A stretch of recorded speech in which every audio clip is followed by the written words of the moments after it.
Triangles are really handy geometric primitives. They're terrific because you can make so many different kinds of shapes out of triangles.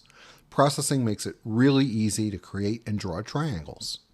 Here's a triangle in a processing sketch, and I've numbered the 3 points 1, 2, and 3.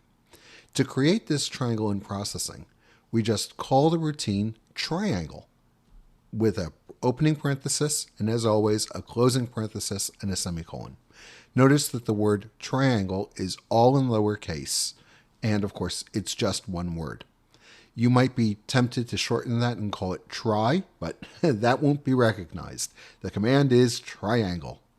So what goes in there? Well, first we just give the x and y values of the first point, separated by commas. Then the x and y values of the second point, and the x and y values of the third point. That's all there is to it.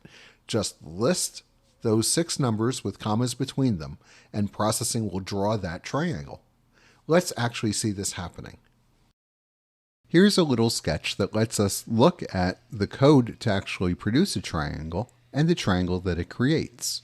The line up at the top is the actual line of processing code that is creating the brown triangle in the graphics window.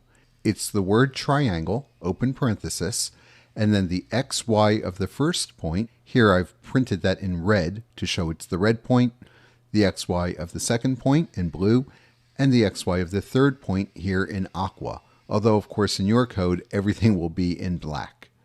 And then a closed paren and a semicolon. The reason I've drawn the big circles under the points is so that I can grab them with my mouse and move them around, and also so that you can see the color coding. So you can see that I'm changing the x and y values of just the first point.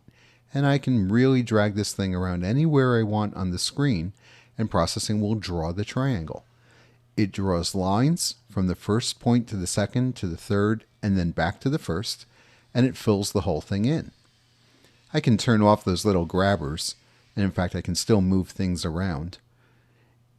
Let's turn the grabbers back on, and I'll move this second point. And I'll tell you what, let me turn the grabbers off. And I'm going to move this thing down until the triangle becomes just a line. So you can see that even if the triangle sort of collapses into nothing more graphically than a line, well, it's still a triangle. It's still drawing the whole triangle. It's just a super, super thin one. And we can always pull it out and make it thicker. A triangle is a shape just like any other, so we can change its fill and its stroke. So let's turn off the stroke. It's kind of subtle, but there's no black outline. Let me turn the stroke back on, but I'll turn off the fill.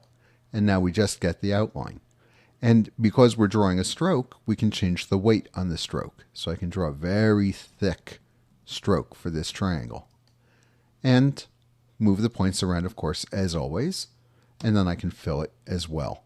And if I turn off the little grabbing circles, here is the triangle that we're creating using the line at the top. That's explicitly and exactly the processing code.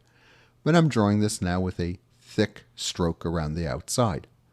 So this is how you can draw any triangle anywhere on the screen. Just call triangle with the x and y values of the 3 points.